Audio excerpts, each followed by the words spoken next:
தெலுங்கு திரையுலகின் மூத்த நடிகர்களுள் ஒருவர் தான் நாகார்ஜுனா. இவர் முதலில் ஒரு பெண்ணை திருமணம் செய்து கொண்டார். அவர்களுக்கு நாகசதன்யா என்ற மகன் பிறந்தார். ஆனால் சில காரணங்களால் அந்த பெண்ணை விவாகரத்து செய்துவிட்டு நடிகை அமலாவை காதலித்து இரண்டாவது திருமணம் செய்து கொண்டார். அவர்களுக்கு அகில் என்ற மகன் இருக்கிறார். இப்பொழுது நாகார்ஜுனாவின் முன்னாள் மனைவி அமெரிக்காவில் வசித்து வருகிறார்.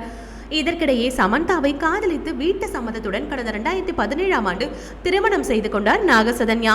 அவர்களது திருமணம் வாழ்க்கை சில வருடங்கள் சுமூகமாக போய்கொண்டிருந்தது. சமந்தாவும் திருமணத்திற்கு பிறகு தொடர்ந்து நடிப்பில் கவனம் செலுத்தினார். ஆனால் திடீரென தாங்கள் விவாகரத்து செய்து கொள்வதாக அறிவித்தனர். நாகசதன்யாவும் சமந்தாவும் அதற்கு சமந்தா நடித்ததுதான் காரணம் என்று சொன்னார். திருமண வாழ்க்கையிலிருந்து வெளியேறிய பிறகு சமந்தா இன்றளவும் சிங்கிளாகவே இருந்து வருகிறார். ஆனால் நாகசதன்யா நடிகை சோபிதா துலிபாலாவுடன் டேட்டிங் சென்று வருவதாக கூறப்பட்டது. அதனை இருவருமே மறுக்கவும் இல்லை, ஏற்கவும் இல்லை. சூழல் இப்படி இருக்க சில நாட்களுக்கு முன்பு அவர்களுக்கான நிச்சயதார்த்தம் சிம்பிளாக நடந்து முடிந்தது. இந்த நிலையில் சோபிதா துலிபாலாவின் இன்ஸ்டாகிராம் போஸ்ட் ஒன்று சமூக வலைதளங்களில் ட்ரெண்ட் ஆகியுள்ளது.